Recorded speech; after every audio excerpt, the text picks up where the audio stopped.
독일의 추수감사절입니다. 추수감사절은 국가마다 교단마다 그 날짜가 상이한데요. 예를 들어 한국의 경우는 많은 교회들이 11월 셋째 주에 지키지만 10월 첫 주나 11월 첫 주에 지키는 교회들도 있습니다. 제가 지난주에 침례교는 10월 첫 주에 드리는 경향이 있다 했는데 그건 저의 짧은 경험에만 근거한 아주 완전히 잘못된 제가 정보를 드렸고요. 바로 잡습니다. 틀린 정보고요. 침례교라고 10월 첫 주에 더 드리는 것도 아니고, 그리고 여기가 독일 교회가 침례교라서 오늘 추수감사절 한 것도 아니고요. 독일 고유 전통으로 오늘이 추수감사절이어서 오늘 독일 교회는 추수감사절로 드린 거여서 저의 틀린 설명을 바로 잡습니다. 우리 교회는 11월 셋째 주를 추수감사절로 지키겠습니다. 하지만 우리에게 익숙한 과일이나 채소로 예배당을 꾸민다거나 아니면 추수감사 특별 헌금을 하는 형태로 기념하지는 않겠습니다. 다만 그날 예배에서 우리는 왜 11월 셋째 주를 추수감사절로 할 것인지에 대해 나누고 또 이러한 복잡한 기독교 절기에 대해 배우는 시간을 가져보도록 하겠습니다. 11월 달부터 우리가 한 달에 한 번씩 소위 성경대학이라는 형식으로 이렇게 하는 것처럼 신학 성경 공부를 하기로 했는데요. 그날을 매달 셋째 주로 잡고 11월 셋째 주를 첫 시간으로 해서 그 2023년 올해가 2023년 10월 이렇게 12주를 한 커리큘럼으로 12번 이렇게 하도록 하겠습니다. 자, 그럼 오늘의 말씀을 시작하겠습니다. 오늘날 참 이 세계에 어려움 겪고 있는 나라들 많죠.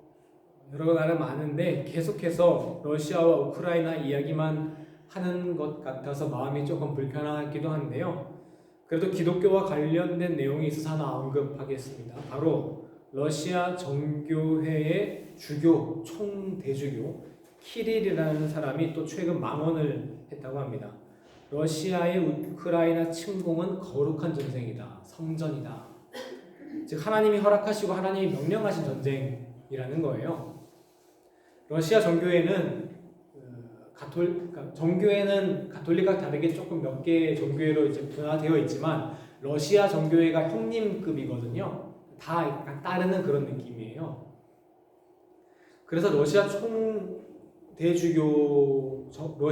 정교회의 총주교가 가톨릭의 교황 같은 느낌이라고 볼 수 있습니다. 근데 그런 사람 입에서 러시아의 우크라이나 침공이 하나님의 전쟁이다 라는 말이 나왔다는 건 우리가 종파가 다르다고 하더라도 기독교인으로서 정말 창피한 일이 아닐 수 없습니다. 가을이 되면 한국의 각 교단들에서 총회가 열립니다. 그런데 이번 교단 총회에서는 교회 세습을 자기들이 금지하는 법을 만들어 놓고도 그 세습을 금지하는 법을 스스로 무력화시키는 또 다른 법을 추인한 교단도 있고요. 여성 목사를 허용하지 않는 것이 성경의 가르침에 부합하다고, 여성 목사가 되는 건 성경의 가르침에 어긋난다고 기존 입장을 이렇게 재확인한 교단도 있습니다. 이런 교회들의 구태, 문제들은 혹자는 이렇게 말하죠. 기독교가 정치적으로 분열된 결과라고. 하지만 저는 이에 동의하지 않습니다. 기독교 안에는 또 아주 작게는 한 교회 안에는 여러 모양과 다양한 목소리들이 있는데요. 이러한 다양함들이 오히려 우리가 오류에 빠지지 않고 진리를 올바로 찾아가는 데 도움이 될 수 있습니다. 다만 문제는요. 이러한 서로 다른 모습들, 다른 형태들, 그 서로를 인정하지 않고 서로를 배척한다는 데 있습니다. 대화는 더더욱 하지 않고 말이죠.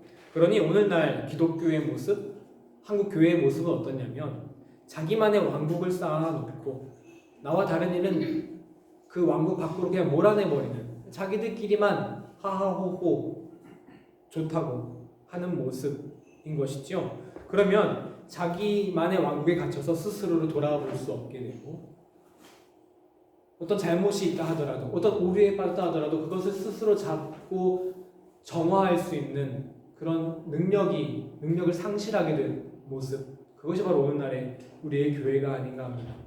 나와 다른 모습의 사람을 인정하고 그 사람은 내 곁에 계속 둘 수 있는 사람, 그리고 그 사람과 함께 대화할 수 있는 사람이야말로 자기 스스로의 오류를 발견하게 되고 스스로 바로잡을 수 있지 않겠습니까? 초대 로마 교회가 바로 그랬습니다. 초대 로마 교회에는 두 개의 전혀 다른 그룹이 존재했습니다. 오늘 본문에 그 두 그룹이 나오는데요. 우리 로마서 15장 1절을 한번 읽어주시겠습니까? 시작. 믿음이 강한 이는 마땅히 믿음이 약한 자의 약점을 감당하고 자기를 기쁘게 하지 아니할 것이라. 여기서 두 그룹이 나오는데 믿음이 강한 무리, 믿음이 약한 무리 이렇게 구분할 수 있어요. 그냥 단순히 생각할 때 믿음이 강한 사람은 좀 교회 오래 다니고 성숙한 사람, 믿음이 약한 사람은 아직 좀 교회 좀 덜 다닌 사람 이렇게 생각할 수 있지만 전혀 아니에요. 아주 명확하게 구분되어 있는 두 세력을 지칭하는 것인데요. 결론부터 말씀드리자면 믿음이 강한 무리는 헬라 출신 기독교인들, 원래 로마에 살던 사람들, 그러니까 얼굴색 하얗고 눈 파랗고 이런 로마인들. 믿음이 약한 사람들은 유대교 출신 기독교인들, 유대인들인 것이죠.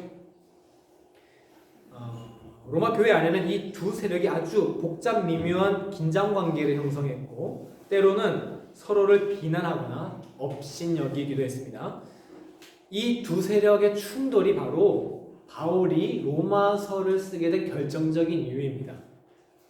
이 두 세력 간의 관계를 이해하고 여러분 다시 로마서를 보시면요, 그동안 로마서에서 이해가 안 됐던 몇 구절들이 확 이해가 돼요. 왜냐하면 이 부분은 로마 기독교인들에게 한 말이구나, 이 부분은 유대인 기독교인들에게 한 말이구나가 구분이 되거든요. 이를 이해하기 위해서 그 배경을 먼저 살펴보겠습니다. 로마에는 아주 가난한 이주민들이 사는 밀집 지역이 있었어요. 제가 라이프치히에서는 아이젠바슈트라세 같이 이렇게 어떤 한 이주민들이 이렇게 모여 사는 그런 지역이 있었어요.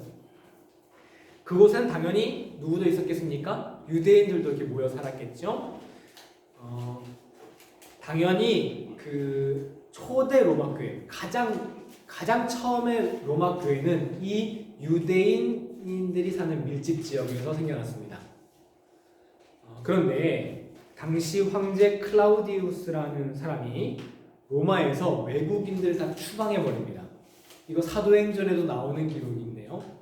그래서 로마 교회에 다니던 유대인들이 다 바깥으로 나가버렸어요.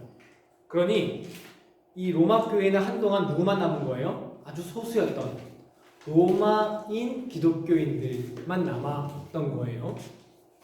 그런데 기원 후 37년에 이 황제가 죽고, 여러분 우리가 잘 아는 어떤 왕이죠?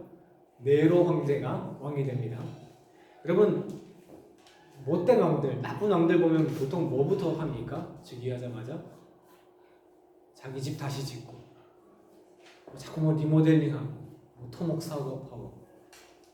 네로 황제도 이제 토목 사업 막 했잖아. 막 버린 거예요. 근데 돈 많고 지위 높은 로마인들이 이거 합니까? 슬금슬금 이제 이방인들을 다시 받기 시작하는 거예요. 이제 가난한 사람들이니까 와서 이제 일을 하려고 다 이제 모여든 거죠. 유대인들도 돌아왔으니까 그 중에 유대인 출신 기독교인들도 이제 그 교회에 다시 돌아오는 거예요. 이들의 귀환이 이 로마 교회에 아주 복잡 미묘한 긴장 관계를 야기했습니다. 유대인들이 없는 동안 로마인들이 속속 그리스도인으로 전도받으면서 로마 문화에 익숙한 교회로 점점 교회가 발달했던 것이죠. 근데 로마 교회는 어떤 하나의 큰 교회가 아니었어요. 로마 교회 하면은 16장에 보면 로마 교회를 지칭할 때 가정, 집이라는 표현을 사용하거든요. 그러니까 아주 가정교회였던 것이죠. 개 중에 조금 부유한 집 사람의 어떤 응접실이라든지 아니면 어떤 회사 사장의 어떤 회사라든지 그런 곳에서 모여서 예배를 드려서 많아도 한 20명, 최대 20명, 보통은 한 10명 정도 되는 교회가 로마에 최소 5개 있었을 것이다 라고 추정을 합니다. 그런데 유대인들은 주로 어떤 신분이었죠? 이주 노동자 아니면 해방된 노예들이었어요. 당연히 매우 가난한 사람들이었겠죠. 반대로 헬라인들은요, 로마인들은요, 당대 아주 고위직도 있었고요. 그리고 여러분 잘 아시는 브리스길라, 아굴라 부부 이런 이름 들어보셨죠? 브리스가가 여성인데요. 로마에 브리스가로 된 어마어마한 사유재산이 발견되고 막 이래요. 그러니까 그 브리스가라는 사람이 로마인 출신의 엄청 부유했던 사람이다 이렇게 추측을 해볼 수가 있는 거예요. 그러다 보니까 서로 같은 교인이에요. 그런데 사회적으로 굉장히 달라요. 그러니까 교회에 오면은 이제 집사님 똑같은 집사님이지만 밖에 나가면은 저분이 이제 페어미터고 나는 미터링이고 이렇게 그런 관계고, 또 저분은 사장님이고 나는 종업원이고 이런 관계인 거예요. 그런데 이런 상황에서 딱 인원 10명, 15명밖에 안 돼요. 근데 딱 절반, 한 7명은 유대인, 한 7명은 로마인이니까 이게 관계가 여러분 얼마나 묘했겠습니까? 로마에 남아있던 이제 그 헬라인들은 처음에 이제 겉으로는 이제 환영을 안 할 수가 없었겠죠. 와, 환영합니다. 우리 유대인 교인분들 이러면서 이제 처음 유대인 있을 때부터 교회 다녔던 로마인이 있다면 여기 집사님들이 이제 추방받아서 얼마 있어 오셨지만 여기 분들이 우리 교회 세우신 분들이에요. 이러면서 소개도 막 했겠죠. 그런데 대부분의 헬라인 교인들은 이 사람들을 몰라요. 처음 본 사람들이에요. 아니 나는 벌써 여기 3년 5년 다녔는데 처음 본 외국인 노동자들이 와가지고 여기 교회 주인 행세를 한단 말이죠. 겉으로는 환영하지만 불편했을 거예요. 나는 사회에 지위가 있는데 외국인 노동자들 와가지고 교회에 막 이렇게 주인 행세를 한다는 것이죠. 이 로마 교회의 어색한 공기가 여러분 느껴지십니까? 유대 교인 입장들도 그렇게 탐탁치만은 않았어요. 왜냐면 로마에 딱 돌아와서 다시 교회 다니자 교회 가봤더니까 깜짝 놀랐어요. 왜? 일단 간판이 히브리어였는데 간판이 라틴어로 바뀌어 있는 거예요. 우리 교회 라틴. 그리고 들어갔더니 막 교회 부엌이나 친교실 이랬던 자기들 그 유대인들 먹는 그런 방식이 있을 거 아닙니까? 그게 로마식으로 다 바뀌어 있는 거예요. 원래는 막 헬라식으로 루아흐 나이프였으면은 막 갑자기 로마 장미 나이프 이런 식으로 다 바뀌어 있는 거죠. 그러니까 유대인들은 와가지고 겉으로는 그동안 교회 빈 동안 잘 섬겨줘서 감사합니다라고 인사는 하지만 이 로마 사람들이 자꾸 로마풍으로 교회를 바꾸고 하는 게 마음에 안 드는 거죠. 그 중에 제일 마음에 안 드는 게 뭐가 있었을까요? 제일 마음에 안 드는 거. 이 로마 사람들이 율법을 안 지킨다는 거였어요.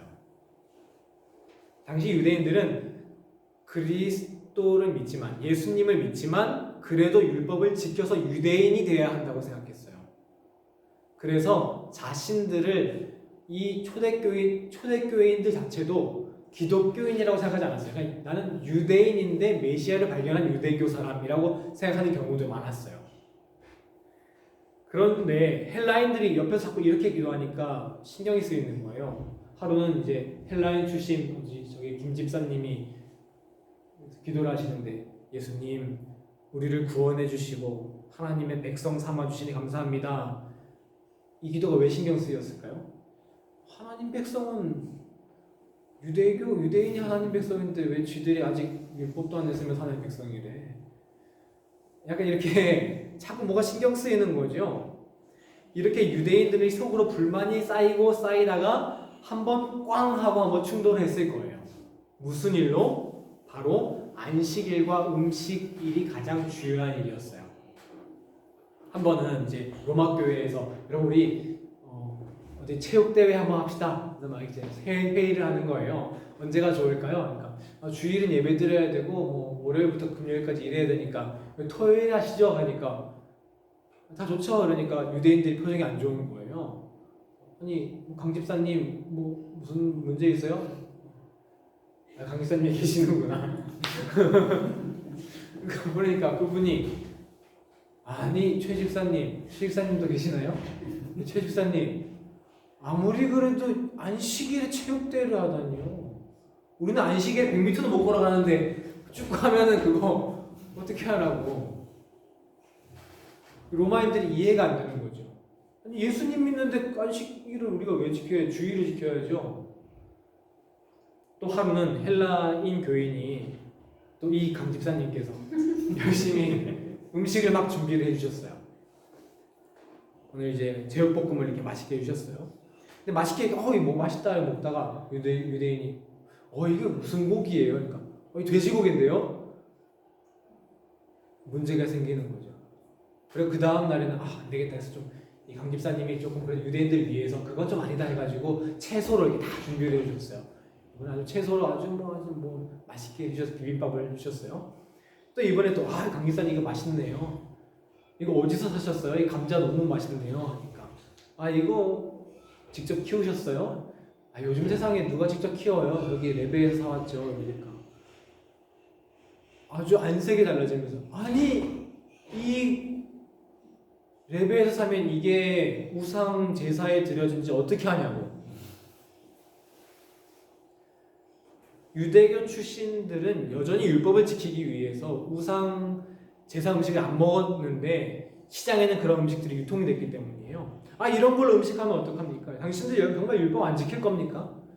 예수님 믿더라도 어떻게 해야지 구원받을 수 있어요? 율법 지키고 유대인이 돼야지 구원받는 거야 라고 아주 싸움이 한번 크게 났었을 것입니다. 이렇게 유대교 출신 교인들은 잘못된 믿음을 가지고 있었습니다. 하지만 잘못된 믿음을 가지고 있는 건 헬라인 그리스도인도 마찬가지였어요. 이들이 보기에 율법은 실패한 것, 그러니까 율법은 폐해져야 하는 것, 이미 끝난 것이었어요. 왜? 예수님이 유대교 혈통에서 나셨지만 예수님을 십자가에 못 박으라고 외친 건 누구예요? 유대인들인 거예요. 그들이 보기에 유대인들은 예수님의 대적자, 하나님이 구원하려고 인들을 선택했는데 실패해가지고 버린 이들인 거죠. 근데 당시 세계가 점점 누구 중심으로 돌아가고 있어요? 로마인들 중심으로 돌아가는 거예요. 생각할 수 있죠. 하나님이 로마를 선택하셨구나. 유대인을 버리고 로마인을 선택하셨구나. 이런 또 다른 선민의식까지 싹트고 있었어요. 거기에 토요일에 체육대회도 못하고 음식 하나에 막 펄쩍펄쩍 뛰는 저런 아주 별 볼 일 없는 믿음을 가지고 있는 유대인들을 보니까 업신여겼죠. 그들의 업신여기면은 자기들이 부유하고 사회적 지위가 높은 것도 한몫했을 거예요. 그러면서 이들은 유대인들을 믿음 약한 사람이라고 업신여겼습니다. 그리고 반대로 이 유대인들 아무리 로마인들이 기독교를 개종했다 하더라도 그때 로마가 얼마나 쾌락 이런 식으로 타락했습니까? 유대인들 보기에 아무리 그리스도인이라 하더라도 율법은 고사하고 도덕적으로도 참 별 볼 일 없었던 거죠. 유대인들이 보기에는. 유대인들은 그래서 저 몰지각한 로마 사람들 비난을 했습니다. 서로 업신여기고 비난을 했던 것이죠. 문제는 뭐냐면 양쪽 다 올바르지 않은 믿음을 갖고 있었다는 것입니다. 바울은 이런 로마에 있는 두 세력의 갈등을 해결하기 위해서 교회의 평화를 위해서 편지를 씁니다. 그 편지가 바로 로마서입니다. 오늘 보면 15장 7절을 한번 읽어볼까요? 15장 7절입니다. 세 번역이 있는데요. 시작. 그러므로 그리스도께서 하나님의 영광을 드러내시려고 여러분을 받으신 것과 같이 여러분들도 서로 받아들이십시오. 여러분 서로를 용납하십시오. 바로 이것이 바울이 로마서를 쓴 목적입니다. 로마서의 주제가 뭐냐? 로마서의 핵심이 뭐냐 하면 서로 용납하십시오. 왜 서로를 용납해야겠습니까? 바로 5절과 6절인데요. 함께 읽어보겠습니다. 시작. 인내심과 위로를 주시는 하나님께서 여러분이 그리스도 예수를 본받아 같은 생각을 품게 하시고 한 마음과 한 입으로 하나님 곧 우리 주 예수 그리스도의 아버지께 영광을 돌리게 해주시기를 빕니다. 서로 모양이 다른 이들이 함께 모여 마음을 합하여 예배를 드릴 때, 하나님께 영광을 돌릴 때 그것이야말로 복음이 실현되는 것이기 때문입니다. 여러분, 우리가 이것을 말하기 위해 바울은 앞에서 계속 1장부터 복음은 이런 것이다, 복음은 이런 것이다 밑밥을 계속 깔아놓은 거예요. 여러분, 우리가 그래서 로마서를 보면 이게 이해가 돼요. 복음은 모든 믿는 자들에게 주시는 하나님의 능력이 되라니 먼저는 유대인에게요, 그 다음은 헬라인에게다, 이런 말 하거든요. 굳이 왜 이런 순서를 정했을까? 유대인들 똑같다라고부터 먼저 딱 얘기해버리면 괜히 맘상해가지고 안 듣잖아요. 그러니까 그래도 먼저는 유대인이고 헬라인입니다, 이런 식으로 하는 거예요. 이해되시죠? 그러니 먼저는 유대인에게 구원이 맺고 그 다음 헬라인입니다가 뭐 신학적인 얘기고 교리적인 얘기가 아니라 바울이 굉장히 목회적으로 푼 얘기라는 것이죠.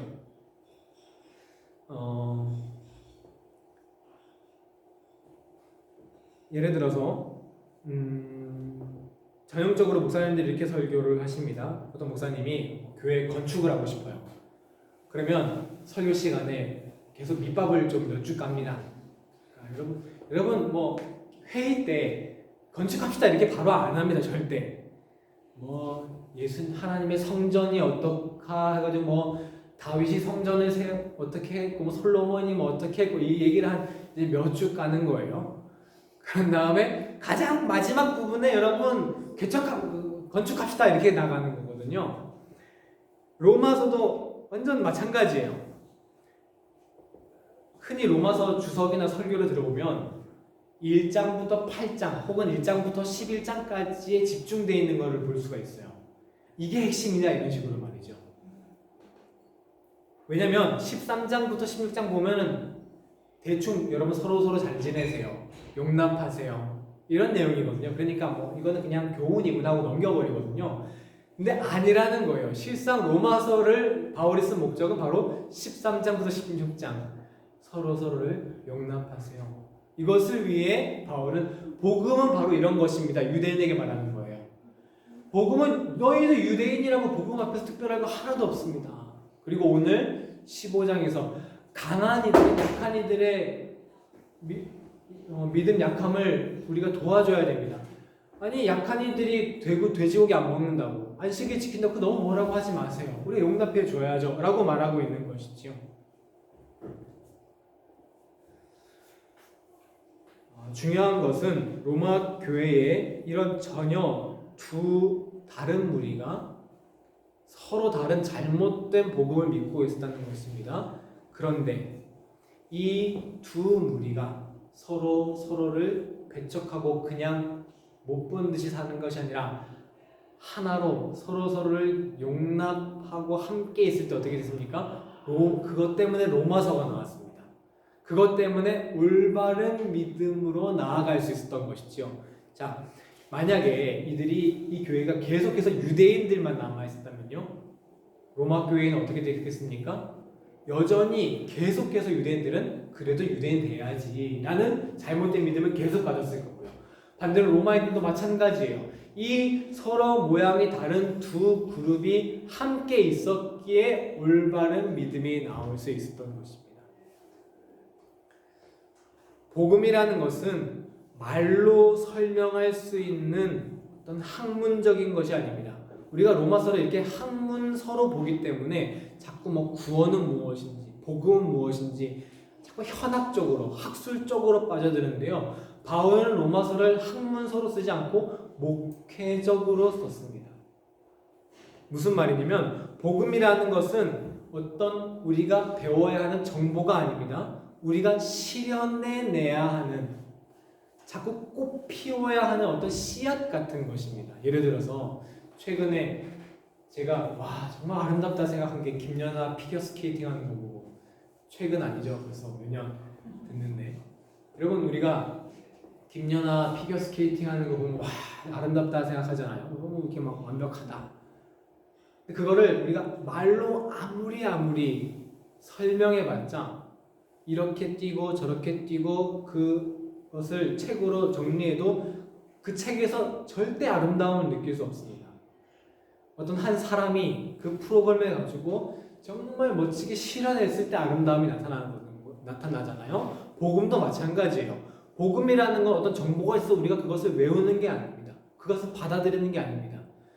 우리 이 한 교회에서 서로 다른 우리 모두가 함께 하나님께 영광을 돌릴 때 나 혼자만 가만히 있으면 나 혼자 잘못 알고 있는 그 신앙에 계속 흘러가게 될 거고요.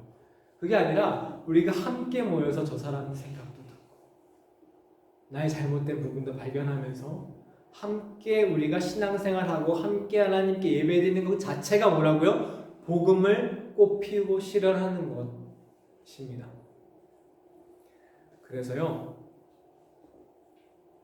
오늘 주보를 한번 보시면요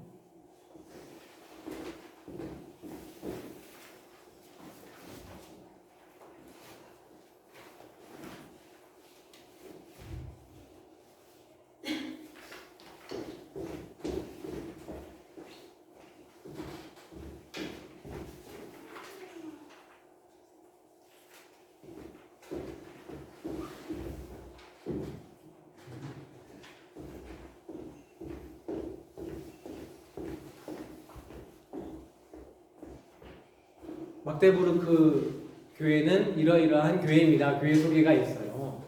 제가 그래서 이거를 숙제를 드렸는데요. 내가 생각하는 교회다운 교회는 어떤 교회인지, 나에게 교회란 어떤 교회인지.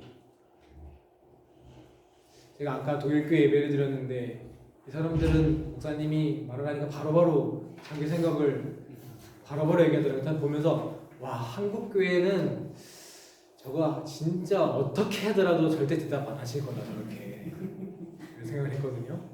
오늘은 독일 사람인 척하고 누가 먼저 얘기해 보시겠어요? 나에게 교회란, 내가 생각하는 교회다운 교회란 사랑으로 섬기는 교회, 사랑으로 섬기는 곳. 아, 네, 감사합니다.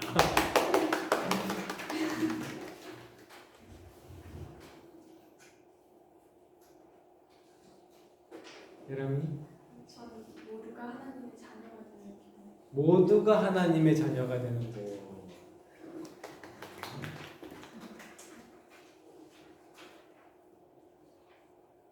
왜 그렇게 생각했어요? 그냥 나 요새 좀 인종차별이나 그런 게 되게 많은데 만약에 여기 정말 없는 곳이 있어야 되는 교회지 않나 싶어가지고 또 저희 다른 형식이 다 다른데 공통점이 하나 있다면 하나님께 사랑하신 자녀가 공통점이지 않나.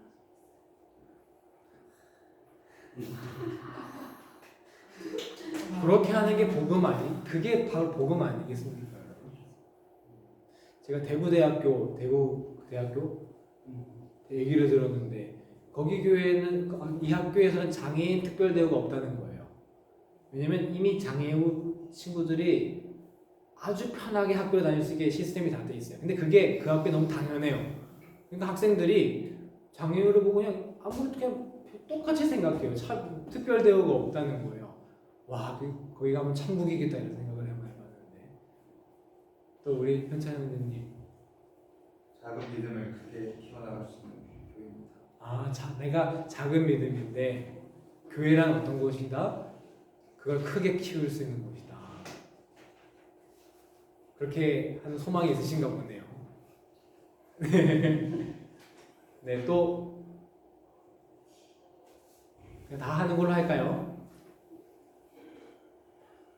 저는 오늘 말씀하고 되게 비슷한 걸 쓰시는데요.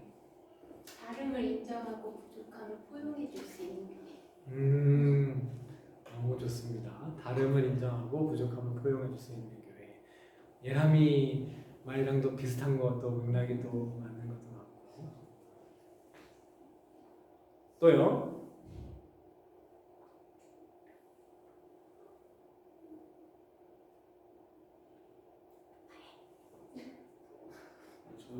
생각이 너무 많아가지고요. 잘 모르겠어요. 네. 나에게 교회란. 여기까지 할까요? 이게 복음이겠죠?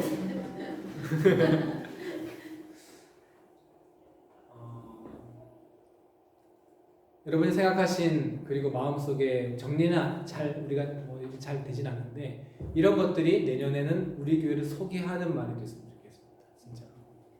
아, 저 교회는 저런 교회구나.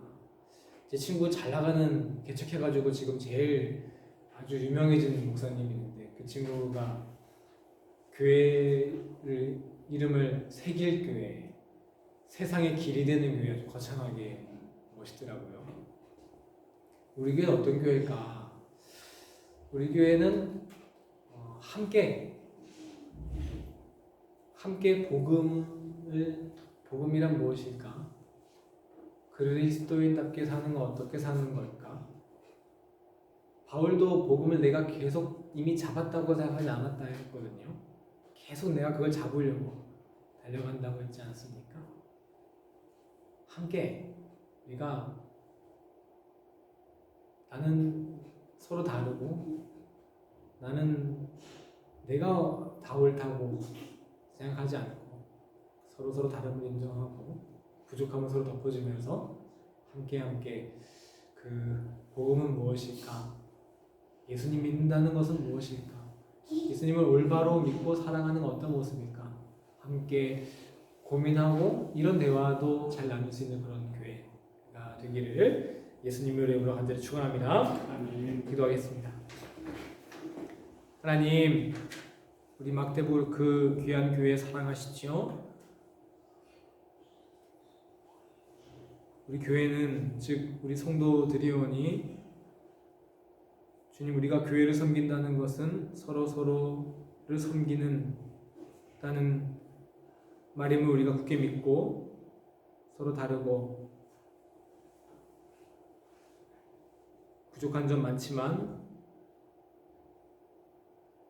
서로 사랑으로 섬기는 그런 귀한 막대부르 그 교회 되게 하여 주옵소서. 그래서 복음을 그저 머리로 받아들이고 내가 옳다고 우기는 그런 성도가 아니라 서로를 섬기고 용납함으로 복음을 이곳에 실현하는 그저 책으로 존재하는 교회가 아니라